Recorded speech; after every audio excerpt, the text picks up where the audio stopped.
What's going on, everybody? Welcome back to another episode of the Sneaker History Podcast. And of course, you see me here running a lone show today, which means it's a Coffee Time Kicks episode. And guys, I am happy to bring to you one of my friends. If you hadn't seen him on social media, you definitely should. He's a great follow, and he has a really, really cool job. I got my buddy Rick Teves here, aka Soul Specific, on Instagram. Rick, what's going on, bud? Hey, what's going on, man?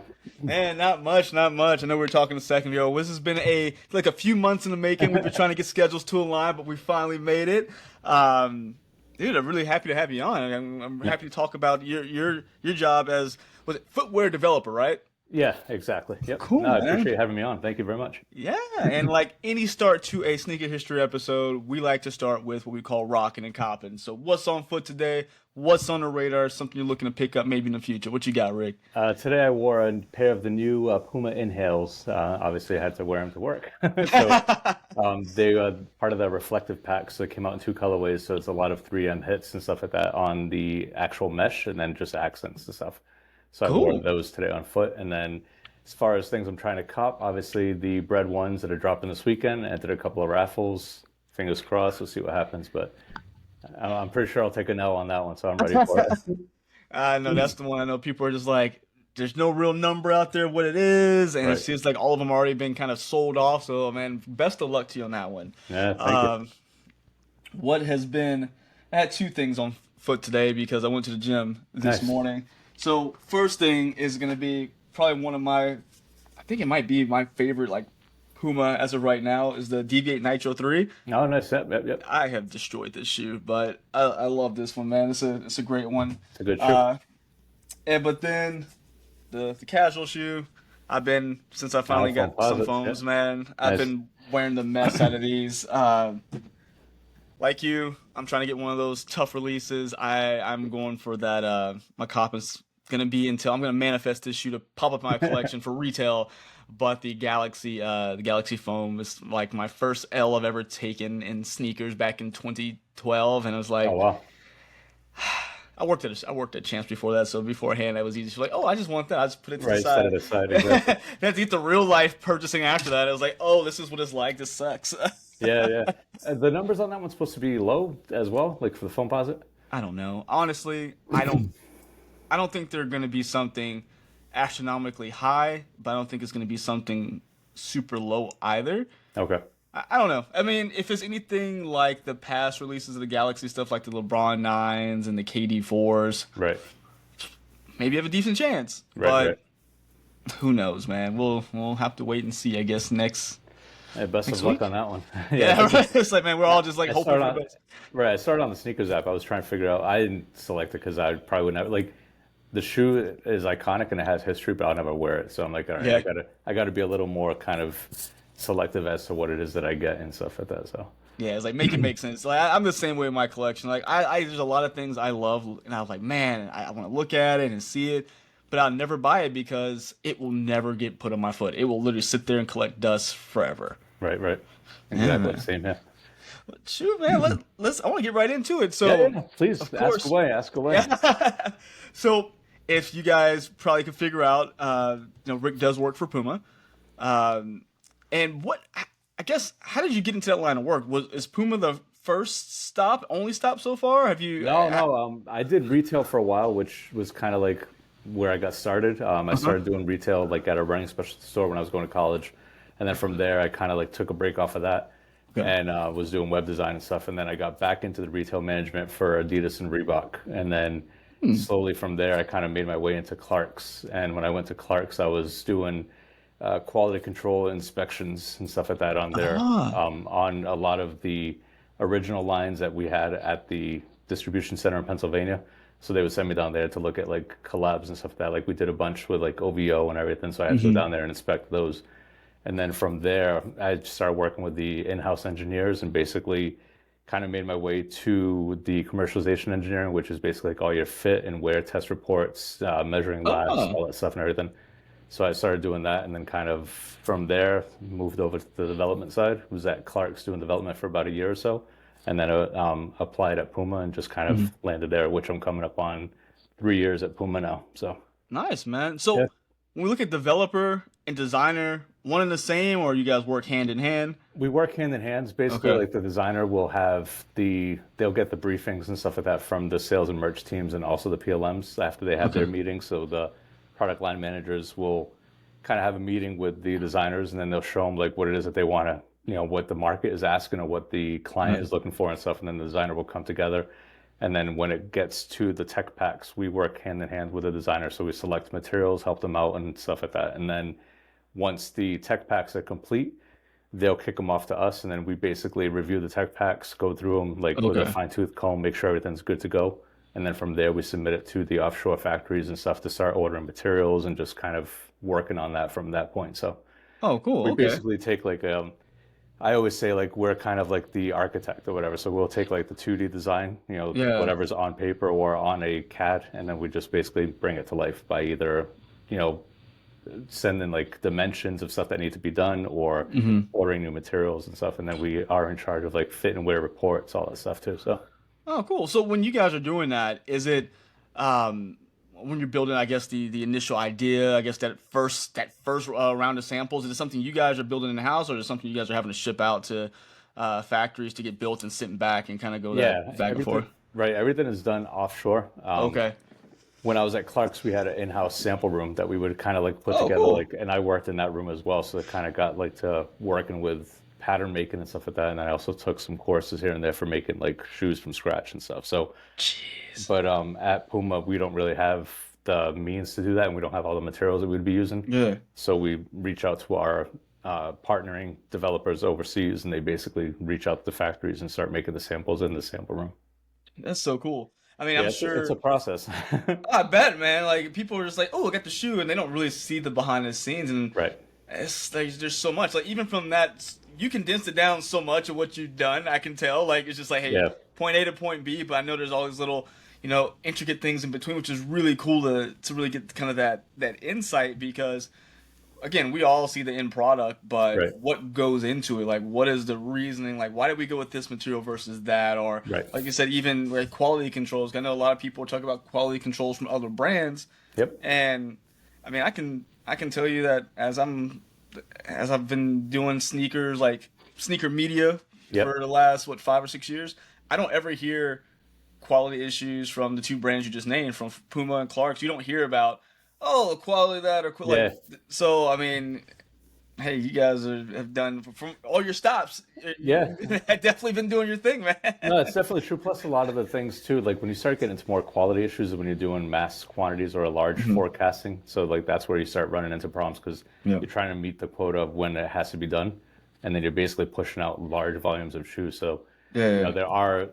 there are tolerances that they allow in the factories and stuff like that. So sometimes when people get a shoe and they look at it hand in hand, say these are all like the insider stuff. Like I could sit here and talk about it for days, and you'd probably be like, all right, this is too short. I mean, too long of a pod. But we have like variances and allowances that we can have or the factories have. So when they look at something that's up to like 2 or 3 mil, that they can kind of go either way. So when they're looking at something, if it's not exactly a mirror image, they still have that allowance because obviously as you're putting it in machines to last or anything like that, like there's going Yeah. to be some kind of variances and stuff. So Yeah, so you have that plus minus basically. It's like, yeah, hey, you know what? We can live a little bit here if it's that, or it makes sense. Like you said, it's a lot of things you're putting out, and I mean, even if we just look at Puma right now, I mean, I feel like you guys have been on an absolute just tear, just yeah, from lifestyle to fitness and running, of yep. course, basketball. Is there a particular division you're working in, or are you kind of I every? I primarily work on the RCC team, which is the Regional Creation Center. Okay, But the Regional Creation Center consists of me working on lifestyle, sports style, and then okay, also run train. I do a lot of that stuff. And then if we have any basketball collabs and stuff like that, if they can, if there's kids or stuff like that, they'll do the adults and then they kind of like hand us down the kids or whatever. So we ah, basically grade them down to the kids and everything. But I've worked on like, yeah, I could probably like send you a list of all the just scrolls down. exactly the collabs and everything and stuff like that, stuff that's just been out in the market or hitting the market now and everything. Because Yeah. like I'm coming up on 3 years, so we work on the RCC team about a year out, 9 months to a year out. Okay. So we're quicker to market than most places. We don't have like the traditional 18-month window or Yeah. calendar that most programs have. So it's a little bit faster. It is a quick turnaround, especially It when you're is. doing so many different models because I mean, from like you mentioned, Inhale was it last year it was introduced? Yep. And With ASAP. yeah, Yep. and then they got the inline models now. I've seen a couple pop up at Foot Locker, if I'm not mistaken. Yep. And then of course you get all the Deviate stuff. I know even their like collaboration with Hyrox, that Yep. whole organization. So a lot And then of like, parts going on. yeah, and we did like the first collab using a performance running shoe with Brooklyn Circus. I So if saw you, that one. that one was my little baby, myself and the designer Brian. We worked on that and stuff. So that was like mine, that one, and also the Clyde. That was one that we had worked on and stuff. There was a lot of going back and forth, selecting the materials, the gradients, the colors, everything. So That one, yeah, I like that Deviate. So it's funny you said that because it's one like I always have a bad habit of going on websites and just creating accounts and just sticking stuff in my like yeah, cart yeah. wish list and like I'm gonna come back to you. And Right, that right. Brooklyn Circus was I was like, let me tear these up first before I get another pair. Yeah, 'Cause I've gone through each of them so far. Like I actually, so the first Deviate Nitro, that it was the SP, it was the one with the, like the rainbow colors on yeah, it. yeah, yeah. I ran my first ever half marathon in that shoe. Oh, nice. Yeah, dude, and I guess, and I really is like fell in love with that shoe afterwards, and yeah, had the 2, 3, and Yep. it's like, okay, now I want to try the Have you tried what's the Elite? that's the one I want to try. I want to try the Elite Okay. 3. That's the one I've been looking at. Is that neon green, that Hyrox one. I was like, all right, let's, because I was talking to Matt Hatfield over at Yep. Nice Kicks, and he does Hyrox, and we were talking about that particular shoe when we were on an episode, and I was like, man, I never thought about, because Hyrox is just more like, I feel like is CrossFit on steroids. Yeah, it's And like an upgrade or an upscale version of CrossFit and stuff. Yeah. yeah, and so my wife and I, we do CrossFit. I was like, well, let me see if I can like make it work in this shoe. And I've been working out, and it's like, oh, okay, it actually pretty stable for everything I do, and not just the running part. So like, okay, I might have to just add this to the repertoire. But it's just cool. I mean, I like the things you guys are doing. Yeah. It, like I say, it is a lot of, I feel like out of the ordinary, but still like very in line with what people want. So I look at things like the upcoming, or I guess it's out now, Ninja Turtles Yep. collaboration you guys did with Mellow Ball. I mean, every generation has some kind of Ninja Turtle media that they've seen or been a part of, and it reaches a whole lot of people.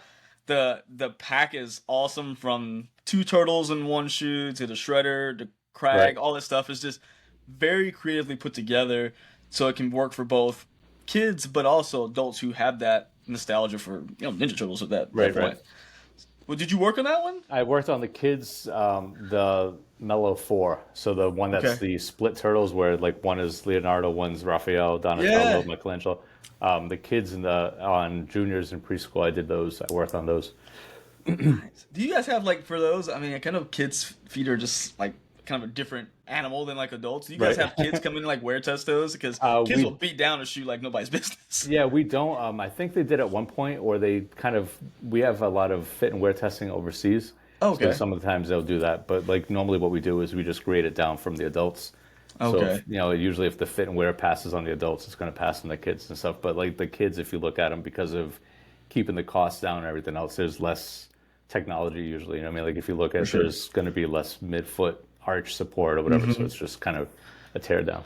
Yeah. Okay. Well, shoot, man. As you go through your projects, like you said, you have your list of projects you've worked on. I'm sure a ton of things you'll see in the future. What's some of your favorite ones that you've like been a part of through your time, whether it be Puma, Clark's, or whatever ones that just kind of like stood out to you? It would probably, I mean, I hate to say this, but it's going to be all Puma, because when I was at Yeah. Clark's, it was primarily the stuff they had me working on was women's slippers and sandals. Ah. So nothing exciting. I mean, it's a brown shoe company, and like all the cool stuff is done in the UK. So like I was Oh. US based, so occasionally we would get like the Clark's, the Wallabies, the Desert Boot, and stuff of that stuff would come Yeah. our way for fit and wear or inspections or whatever. But we never actually developed that stuff in house. Oh, okay. So I'll say all Puma stuff that I've worked on. Probably one of the ones that got the best feedback so far would be the Brooklyn Circus, the Clyde, and then the Deviate. And then I also did the Lambs Suede. The one that was the tearaway canvas on top, so it had like Oh, yeah, yeah, yeah. yeah, so that one got like a ton of like traction and stuff like that once it dropped, and everybody was kind of like, Nice. so that was cool. Like it was kind of like it went under the radar, no one knew about it, then all of a sudden people started posting on social, so it kind of like got a lot of like hype that way, so it was cool. Nice, dude. Trying to think what else I've worked on. Uh, there's a couple of suede XL squeezes, it's not Yeah. squeeze anymore. They have a rubber toe guard. That toe cap and stuff like that was a development that I had worked on. So like we Oh, basically took a suede, kind of fattened it up a little, made it look more stylish, like towards skate influence, where it yep. has more padding, wider platform, and then we actually put like a rubber toe on it. So one of our designers, Jeff, came up with that design, and then we just kind of went that way. And the whole thing behind it originally was called the squeeze because it was supposed to be like squeezed toothpaste, like out of a tube. So like the laces had all the different colors of the toothpaste and stuff. Yeah. So that was a cool one that we worked on. Oh, dope. Yeah, I mean, I'm trying to think like off the top of my head right now what I, yeah. There's like tons of them. I Yeah, mean, yeah, I but mean, like I said, I think I looked at what I'm working on right now, and I think I have like 147 SKUs that I'm developing at the moment. And I'm probably going to be getting more because all of our factories were on Lunar New Year break, so they just came back from oh that. yeah. So once they come back, we're going to start getting like Just the briefs and stuff and just kind of go again. Yeah. so how do you split your time between all those SKUs? Like, it's only 8 hours in the well, Yeah. I would assume 8 hours in a day, but you know what I'm saying? Like, you only Right. work so many hours in a day. I mean, we like last night I was on a call with the Asia team like at 10 o'clock at night, it's because they're coming in, they're 12 hours different, so they're coming Yeah. in. So we kind of do it that way. But yeah, it's taxing for sure. Yeah. Like it's definitely the day isn't long enough, and sometimes like you have your breaks, but then when you're busy, you're slammed. So it works both ways. Yeah. So I've seen on your Instagram, and I'm like, man, some of the stuff you post is like some of your creations you put Oh together. yeah, my own Dude, customs. Yeah. I love that because you put stuff together. I'm looking like I never would have thought of that, and that's amazing. Like, is that something you do at home, or is Yeah. like it's your spare time? Like, you know what? Let's do it and see like what it looks like and how it works. Well, like by default, not I guess by me getting involved in footwear, I started kind of doing customizing about 10 years ago. So I Yeah, started just by like painting and doing the whole, you go on YouTube and see somebody doing it, obviously Mosh was one of the front runners who was for doing it at sure. first and stuff. And then from there, I started watching other guys like Sneakerhead in the Bay. I was getting tips Uh-huh. from him. And slowly I've gotten better and better and better, obviously like 10 years in now. But like there's guys like shout out to Dylan De Jesus from he does a lot of stuff that like I'll reach out to him sometimes for tips, and he's great at like getting back to me and everything. So it's just the community's gotten a lot better, and it's weird because like in the customizing world, like you see a lot of these guys, like for example, Dylan De Jesus, Souls by Sarah down in Miami. He's doing like classes and stuff. Dylan's doing classes. Dang, it's There's crazy. other designers, I mean, customizers now that are doing like classes that teach you how to Hmm. customize. When I was starting, if I reach out to somebody like, "Hey man, how'd you do this?" I'm just curious. They're like, "Yeah, sorry, you got to learn just like I did." So it's like learn by mistake, trial and Uh, error. So I'm like, I ruined so many pairs of shoes like doing stuff. I'm like, oh, now I get it. So, but luckily I figured it out by now. So yeah, to answer your question, I just do customs and I do builds, ground up builds, decon, recons. I do hybrid soul swaps and stuff like that. So it's just a mixture of everything. well, see, the latest one I saw you do was the suede mid with the crepe bottom. Yeah, yeah. First of So all, that, like that looked good. Like thank that you. just that was awesome. I have always had distinctive crepe bottom, so that's why you say Clark's. I was like, oh, dude, I always like the Wallabies and Desert Boots. Always love those like kind of like beeswax those bottoms. But Yeah. how like That do was that was like a shoe that I like. Adidas had done it with Ronnie Fag. They had done hmm the Gazelle with Clark's, so they did that yeah. collaboration that everybody was like crazy about. I'm like, all right, when I was at Clark's, we could wear any brand because they weren't direct competitors to Clark's. Ah, Obviously, okay, makes sense. so I would, if you look at my Instagram posts, it's always like kicks and coffee. I'd have my feet up on the desk with like a different pair of shoes every day because I could Yeah, wear that to Clark's. At Puma, we have to wear Pumas because it's makes sense. can't wear competitor brands unless it's a pair of Clarks or something because it's not a direct competitor. Yeah, So I'm like, all right, what can I do that is kind of taking where I am now and where I came from the past? So I decided to kind of mix, my old stomping grounds of Clark's yeah. time, and do it with a suede mid. So yeah, and it was like I tried to get it done because we had line freeze meetings in Germany, so it was Yeah. last January, So I tried to like get it on, and I was on foot walking through like Germany headquarters, and people are like, "Wait, when did those come out?" I'm like, "No, that's the 101." They're like, "Oh, yeah." So it got some like a little of attention here and there and stuff. So Look, I'm waiting for you to have a whole new model come out because they're gonna see what you've been making. Like, look, let's just let him have free reign. Give him all the materials. yeah, yeah. I mean that's the dream of the hope, that they would kind of like give me that freedom, but we'll see. Yeah, Hey, man, just keep doing it because I definitely taking notice. So that's yeah, awesome. yeah. So, Thank you, I appreciate it. oh man, of course. Now you mentioned something I was gonna ask you about. So of course, working at Puma, you can only wear Puma to work. Yep. How's it affect your personal collection? Because I'm sure it's like Monday through Friday. It's like I can only wear this, but and I got squeezing all these wears Saturday and Sunday for other things. Exactly. Like my wife would be like, "What are you doing putting on like two pairs of shoes in one day?" You know what I mean? Like so Saturday will come up, I'll grab like a pair of Jordan 1s or Air Maxes or Air Max Yeah. 90s, whatever, throw those on, go out for a little bit, come back, swap out something else, whatever. And she's like, "Where are you going now?" I'm like, "I just put, you gotta wear them because if I don't wear them, they're gonna go stale in the boxes." You know what I mean? So I'm like, I gotta wear them. Yep. See, I feel the same. So I work from home, so I don't go anywhere. So I'll sit there like if I go to a grocery store, or I will find a way to put pairs of shoes on and do the most minuscule task. Right, right. Just like go and put the trash out. Oh, let's put a pair of shoes on because I gotta wear them so Exactly. they don't crumble on me. Yeah. But it's cool because I mean, it's still you get your collection. You get to still like have a love of sneakers at work as well. So I guess whenever you are getting in the process of building a shoe, are you already like, okay, like, can you already tell when something's gonna be a hit when you're building it? For myself or at Puma? All right, Puma. Like when Oh, you're building a sneaker at Puma, when you're working with the design team, it's something you can kind of gauge. Is like, oh, okay, I know who's gonna like this one. I know who's gonna like that one. Just be the sneakerhead yourself, a yeah, collector. yeah. I mean, it's hit or miss. I'll be Yeah. honest. Like, if I said, yeah, everyone's gonna be a banger now.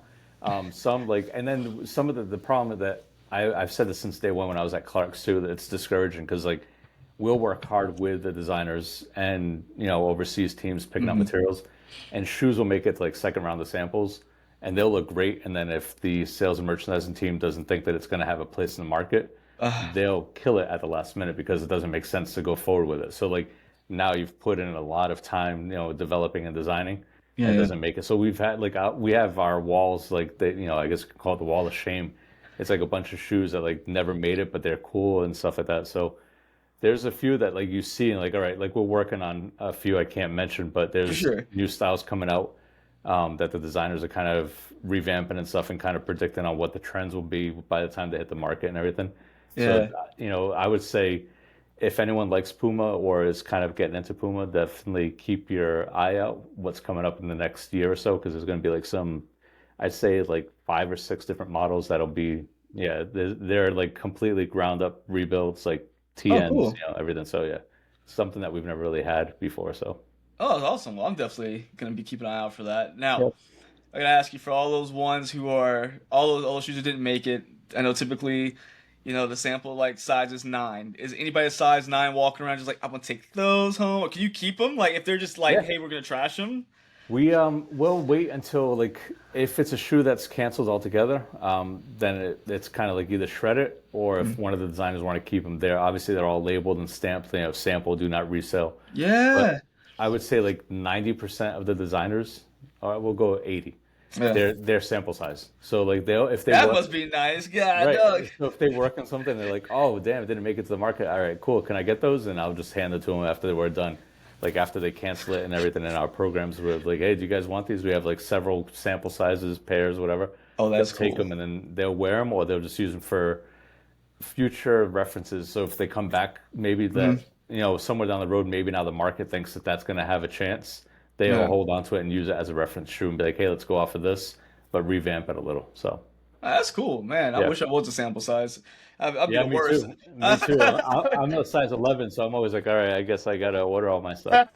Gotta buy them, I guess, guys. Yeah, and I'm a Exactly. 10, so I'd be like, look, let me just take the insole out, squeeze my foot in. Like, let's see. Right. Oh, do you? So, I guess I was gonna ask. I lost my train of thought because I laughed at that. But whenever you guys are going in, it's like I got this sample. We're building it out. We're going all these rounds.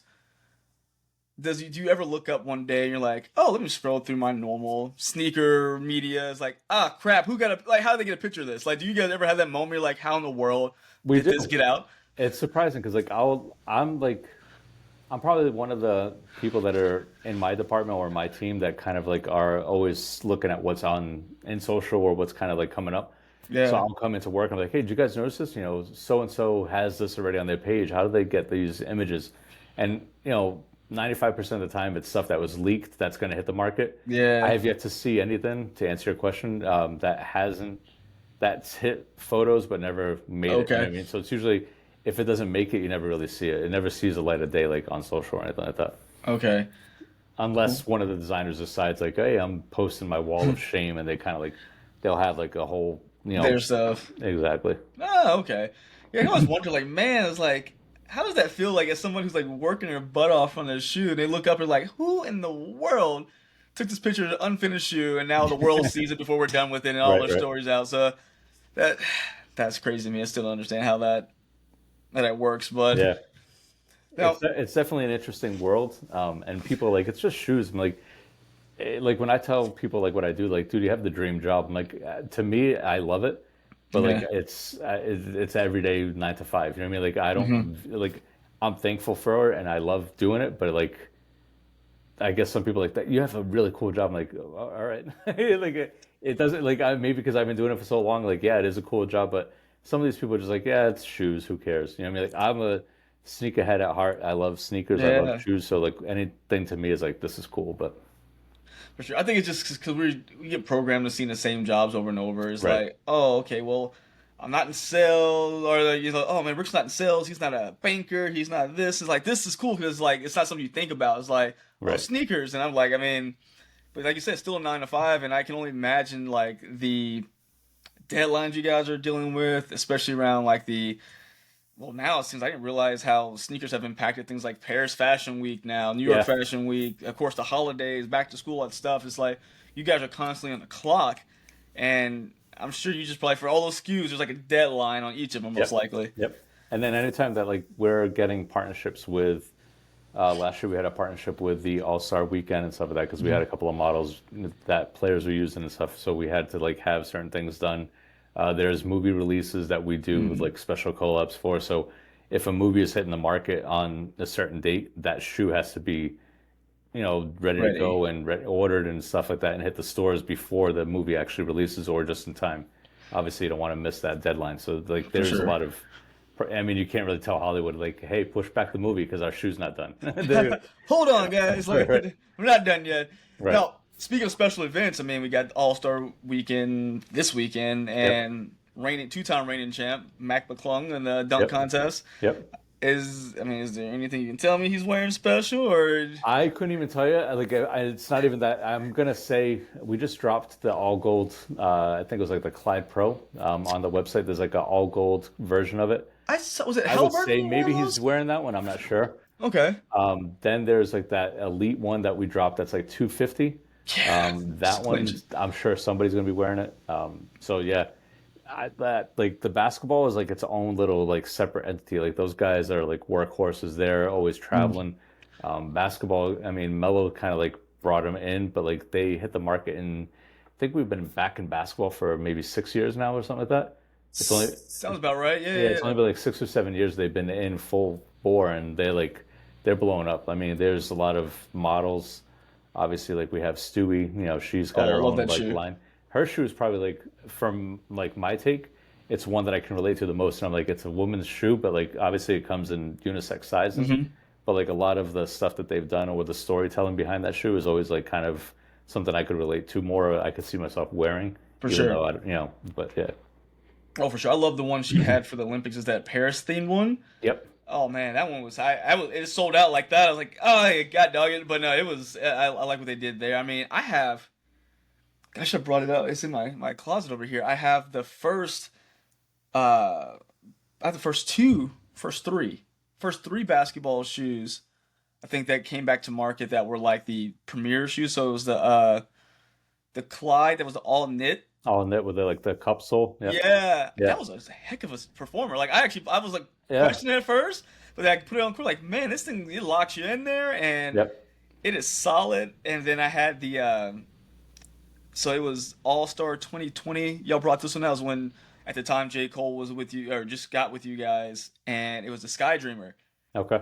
Uh, not, it was all nice materials. Like you guys revamped it to have more fuse, but you still kept like the leather collar, leather strap on it, and then put, of course, the rubber with the nitro foam in it. And that nitro foam is solid. Whenever y'all Yeah, put it in, like it is a legit cushion. it is, and they're coming out with well, there's a nitro, like the Elite is like a different density of nitro. So if you get like the Okay. DV83 Elite, you'll notice it's got the carbon plate, and then it also has two different densities of nitro foam. So Oh, you'll get, cool. you'll feel the difference between, like, if you're used to running the DV8 and you go to the DV8 Elite, it's like a night and day difference. Like one is like a true racer shoe or like marathon shoes, so Yeah. it wouldn't be like your everyday trainer. It's a little lighter weight. The materials are kind of more flimsy and flexible, so it's not something Yeah. you want to wear every day. But like underfoot, you notice a difference. Yeah. Okay, I'm gonna definitely. That's definitely like I say. I got a checklist of things I need to add to the collection this year, and that's one of them. And do you guys see? I mean, of course, you guys follow the trends, like you said. The sales and marketing team will go in like with it to the market at a particular time. In your SKUs that you're working on, are you seeing an uptick in a particular type of shoe, like more of the like technical runners, more of the classics? Is there anything that's being prioritized more than other? The Y2K, which is kind of like the, I mean, I hate to Yeah. say it, but like it's in the market. Yeah. ASICS is doing it, New Balance is doing it, Saucony is doing it. You know, Everybody. like those brands came back strong with doing that style. So we have a few models that are kind of like influenced by that or fall into that area with a little revamping. So that's kind of like that's, I would say that's the trend or kind of like areas that we're going to be like kind of excelling in. But then, like I said, there's models that they kind of like use those for inspiration and kind of Yeah. went like, completely way out in left field and changed it up a lot. So, That's cool. Well, did you consider?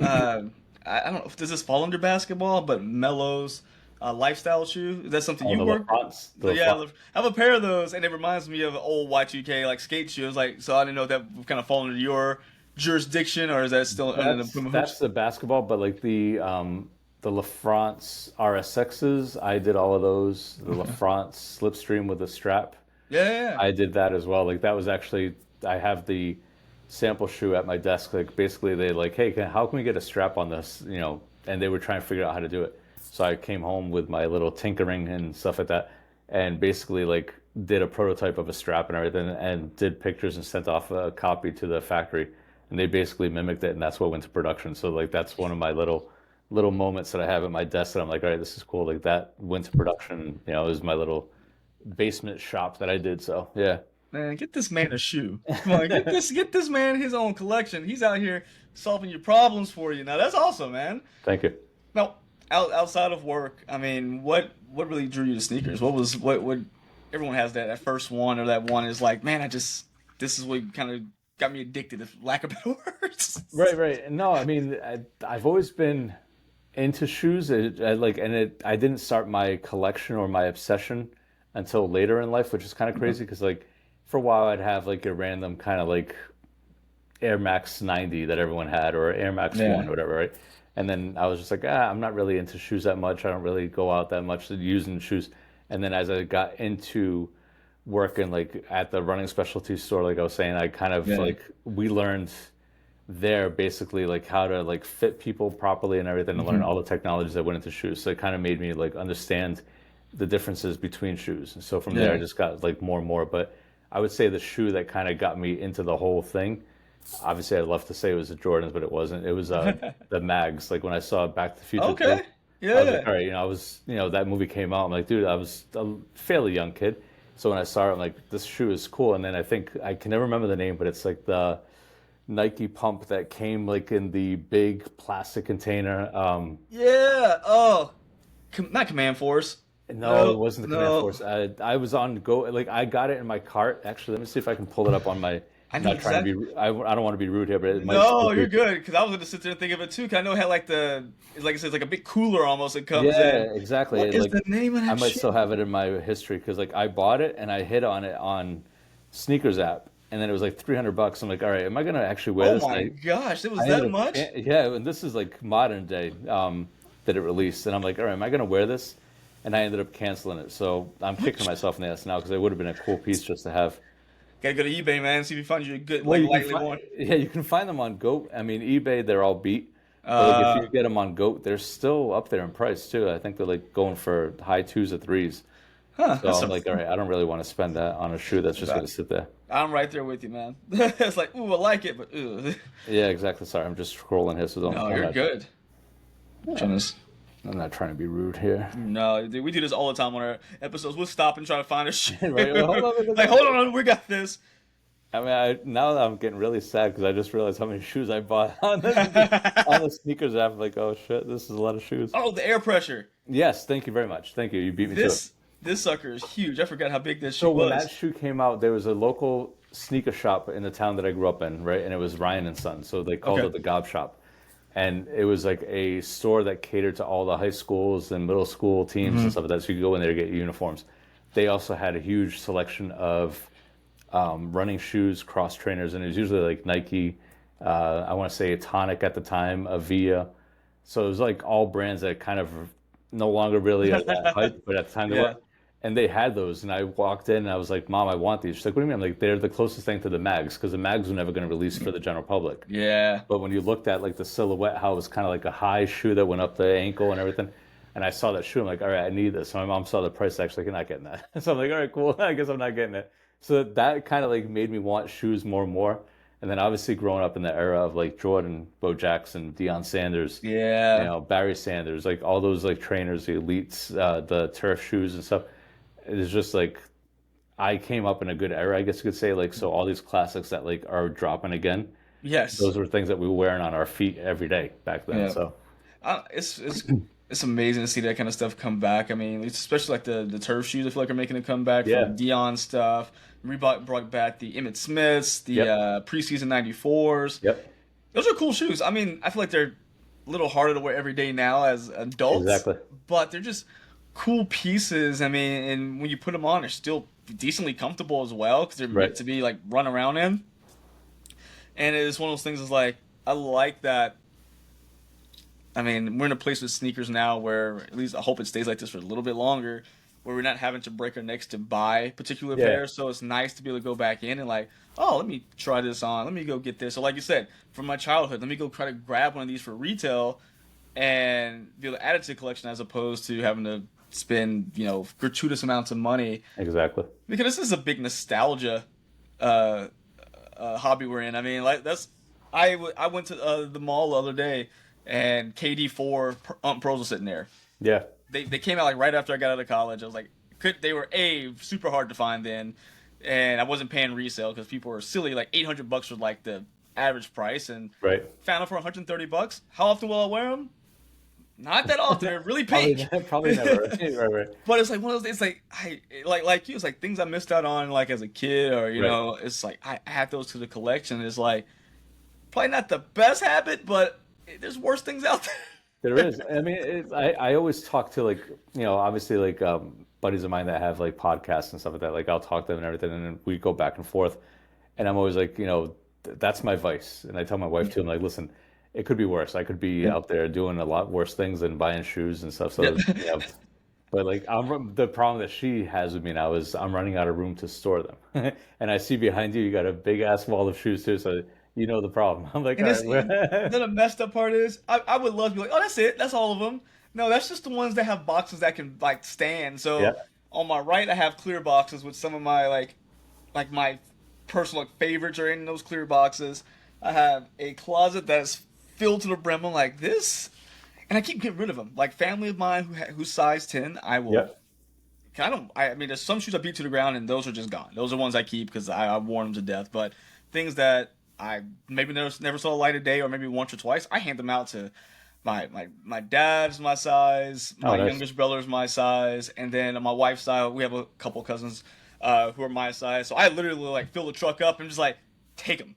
And I still come back. Why are there still so many shoes left here? What's going on? Like I'll do an annual purge or a biannual purge. Like I'll do it twice a year and stuff like that, and kind of like, all right, I need to get rid of some stuff that I'm not really wearing. What am I going to wear? So like I think it was right before the fall. I purged out like 50 pairs. Like I just gave them to like a homeless shelter. I was like, here, take these. Oh, that's awesome. Yeah. And half of them, like I would say half of them probably been worn maybe 2 times.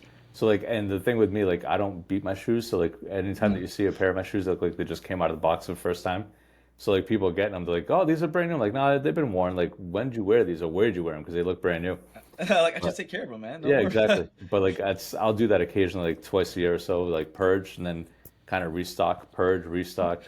I'll have a yard sale and put them out there, and people are like, "Why do you have so many shoes?" I'm like, "Don't worry about it. Like just they're going Don't for like ask right. questions. Don't ask questions. You can get a nice pair of shoes for $20. Take it. You know what I mean? So I think people are like when they see that too, they're like, "Oh, they're real," because most right, time people are trying to flip these for a crazy profit. I'm like, no, it's like things that are that close to me. Either I'll keep it or give it to someone who I know will appreciate it. I'm not looking to flip my collection for a profit. That's not why I got right. the sneakers. It's like if I can give them to somebody who can appreciate it and wear them and have a use out of it, who needs them, I'm all for it because I I I bought them already. Like it's not Yeah, like I'm not a retail store trying to make a profit of it. I enjoy them. Let's the next person enjoy them. right, right. Now Yeah. let me ask you a question. What's the oldest shoe that you have? If you got to think about it, that's a No, problem. it's right next to it's right next to me. Oh damn. It's right next to me. I always keep it because I can still wear them, which is crazy. So I got these junior, senior in high school. I think it was a senior. Pharrell's ice cream boat Oh, the ice flips. creams. Yeah. Yeah, these were. They don't have the date. I think these were 2006. I was gonna say like mid 2000s, right? Early to mids. Yeah, and so I grew up in a small town, and I always tell this story, and people are like, "What?" They were our champs had closed down. Oh no, our foot action had closed down for a while for some reason. Don't know why, but for about a year or so it closed down, and they were dumping their inventory. And I walked in, 16-year-old, 17-year-old. I had I had my job, but it's like, you weren't gonna spend all your money on one pair of shoes, and these were expensive at the time. I remember, at least for a kid. And they walked in, I have a pile of them, like 1999. Oh I'm like, wow, what? I remember I just stopped. that's I a was with my steal. parents and my brothers at the time. I was like, hold on, we got to stop here for a second. And had my size, and I hadn't looked back since. And they still wearable. They're a little bit of fading on them, but Yep. dude, these are. I have this pair, and I feel like I have another really old pair floating around here somewhere. I don't know. There's just too much stuff in here to even like Yeah. keep track of. I mean, I have 2011 black cement threes that finally fell apart on me. Oh, Warm to death. I mean, I got 12 years out of them before they started falling apart. So, can't complain. You got your money's yeah, worth. man, yeah. And I got them on discount because I worked at Champs. I think I got them for 111 with my employee discount. Even better. I was like, man, I need to go work in a shoe store again part time or something. Just to get that discount. That's funny. What about you, man? What's the oldest thing you got floating around out I there? think as I was asking that, I'm like, wait, if I'm asking him, he's gonna ask me. I think the oldest one I have is the Air Max 2003. So that Okay. silver one that had the full length Yeah. Air. That was like super. It almost looked like the Mayfly upper. Like it's really Mm-hmm. like slim.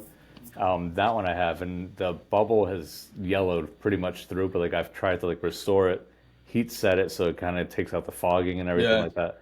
But I think like almost every year I'll take them out for like Air Max Day, and just like walk around and be like, all right, they're still good. They're still good. They haven't fallen apart yet. Just gotta squeeze a little bit. Are we Right, right. good? Ooh, that would So, scare me. Like walk in and go yeah, like I a mean, flat luckily, tire. I guess quality then was a lot better than it is now because they're lasting. I mean, what 2003? So we're talking about going to be 22 years 22 now. years, yeah. So the shoe's old enough to drink. That's great. You know that Air Max series is like when I used to do the numbered or year Air Max up to about I think 2011. Yeah, I Was think that's when they went the Roy. Yeah. Yeah, I love the 11s though. It was like an all fuse upper. I had like 3-4 pairs of those. They were just super comfortable, really futuristic looking. I wish they would go back to some of those, like bring some of them back out. Yeah. I Um, mean, I tried like the new ones that they have, the DNs and stuff like that, and I'm like, I think I got the size one that they did, like the collab that they did with size. That was like was it a the? muted color, and then they painted like Mhm. the air bubbles and everything, so it was like all painted as opposed to Yeah. transparent. And I got them, and I think I ordered them in two different sizes. I'm like, I don't know how the shoe runs. The 11 was too snug. The 11 and a half, I was swimming, so I'm like, this thing is not comfortable. It's just kind of sent them both back. I'm like, all right, I'm done with this model. You go 11 and a quarter. Right, right. So, I didn't. At first, I'll say I did not like the DN. I finally broke down and got a pair because I think I got them on sale or something. But I got the Olympic pair. I like them. Now, do I wear them a lot? No, but they're actually decently comfortable. But things like I the 720, I had to bring that shoe back. I felt like I felt like I was unbalanced the entire time Mm. I was wearing that. It was like that weird like bubble with the hollowed out in the middle. Yep. The shoe made no sense. I feel Right. like I couldn't drive in them because I feel like my gas pedal's gonna get stuck in the shoe some kind of way. Right. Right.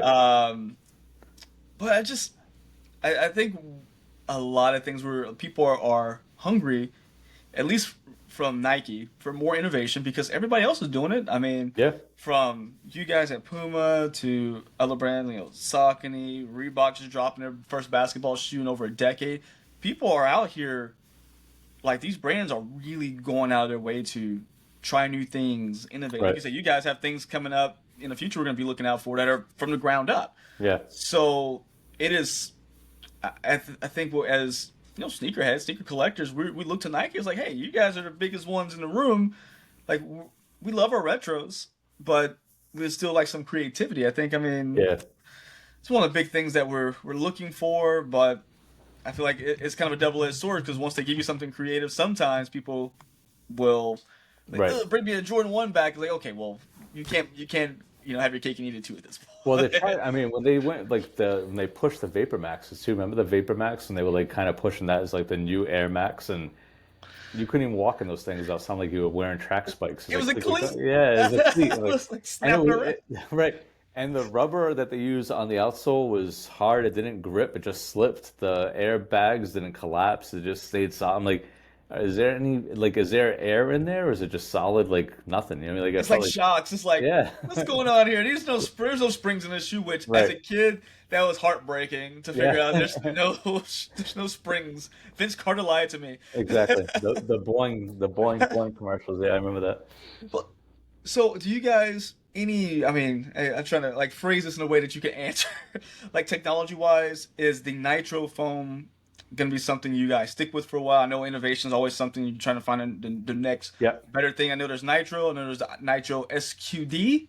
I believe so, yes. And then there's the Nitro Elite. Okay. There's also for like the lower lines, there's like Pro Foam.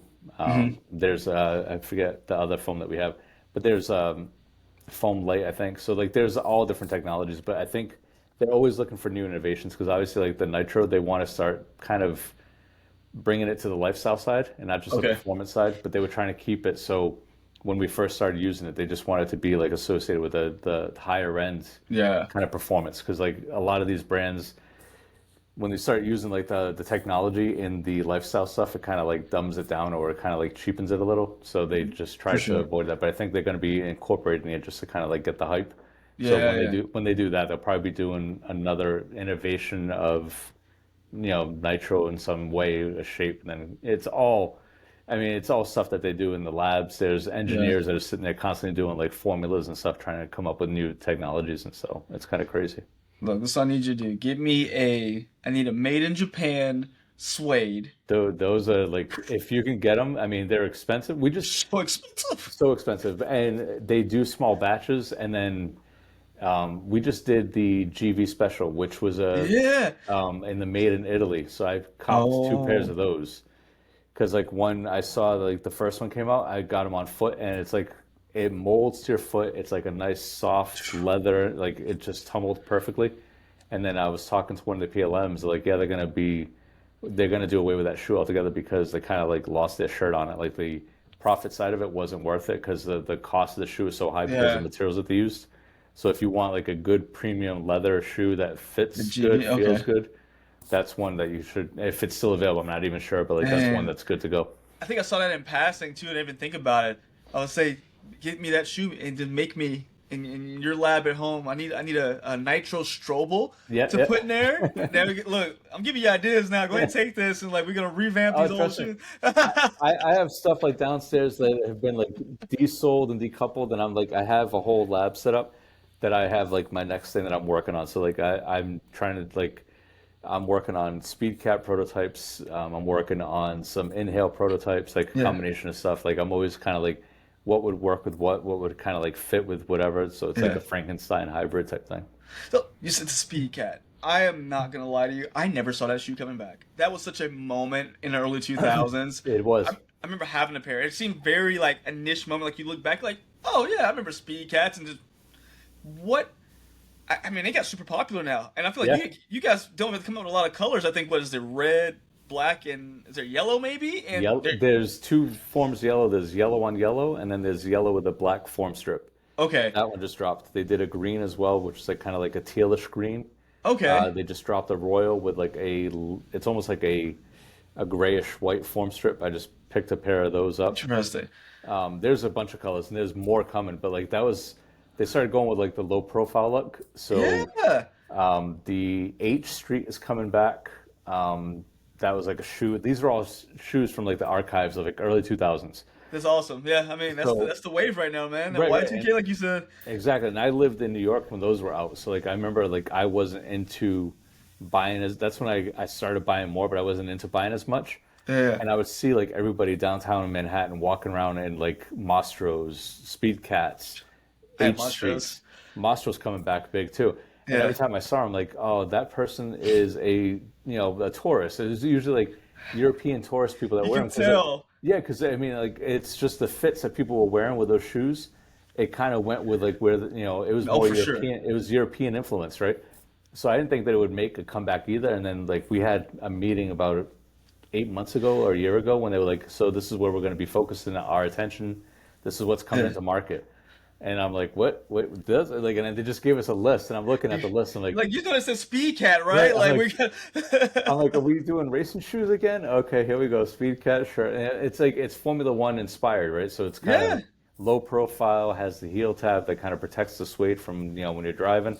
So all these things, but like, yeah, there's collabs coming out with a lot of those models and stuff like that. So keep an eye out for that. I mean, they're striking while the iron's hot. yeah. Speedcat is big right now. Like for a while, the first two drops that they did sold out like instantly. Yeah, that's what blew my mind. I'm like, Yeah. what do you mean you can't get them? Like, Yep. I used to be able to walk in any store to grab a Speed Cat. Like, Right.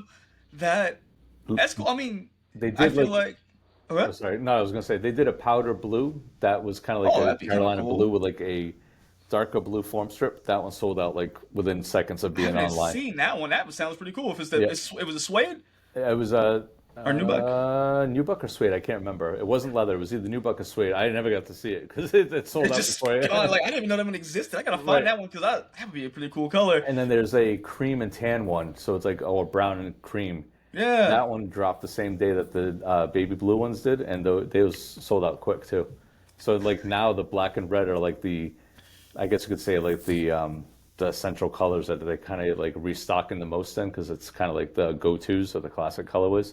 So yeah, they're dropping more and more colors here and there and stuff. That's crazy how the tides have turned because when I was in like grade school, like middle and high school, when the speed cats were out, it was like, oh, what are those? Everybody's like, Air Force Ones and Yeah. Jordans, and now we all want the speed cat. Like, oh no, I was right all along. So I mean, it's a hard shoe. Like it's I hard to bought wait. it is. I bought a pair because I wanted to like we had an in-house customizing little thing like they'll do like little workshops and stuff.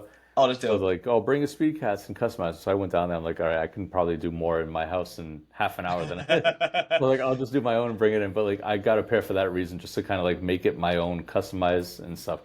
But like I put it on foot and it feels like a house slipper. Yeah. Like it's almost like a moccasin with a rubber sole, right? So I put it on. I'm like, all right, I can't really wear this though, because like my fits just don't work with that shoe. Like it's kind of like, but then I see other people rocking them and they look good, and I'm like, yeah, I can't pull that off. So it's a hard shoe to wear. I'm not a fashion guy, Rick. Look, our clothes come from Target.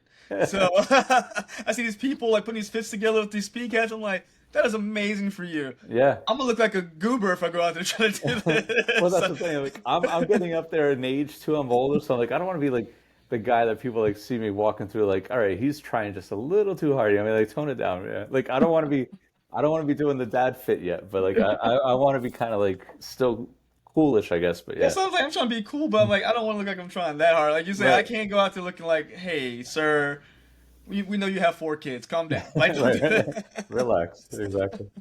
So, as we talk about, something that's very hot, I gotta ask you about something that I feel like it was just kind of a moment that just didn't last. The beaded cushion.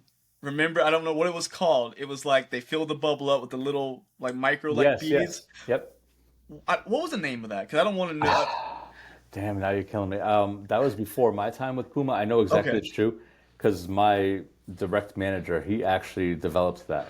And there was like a little uh, injection port in the bottom that you basically like they would build a mold and then Just they would fill that injection port, fill it with the bubbles, and then they would seal that port so it wouldn't escape.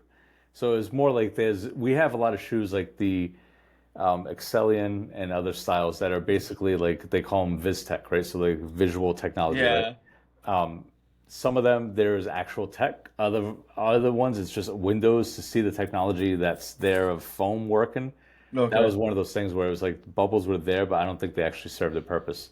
Hope I don't get in trouble for saying that. Okay, I see. I was like, so were they actually it's cushions? I was it's looking like, does that it's work? it's the technology now. I mean, Nike had it too. Remember They Nike had did, and that did not last at all. no, Like you guys at least had a couple models. They did right. one, and it was abysmal.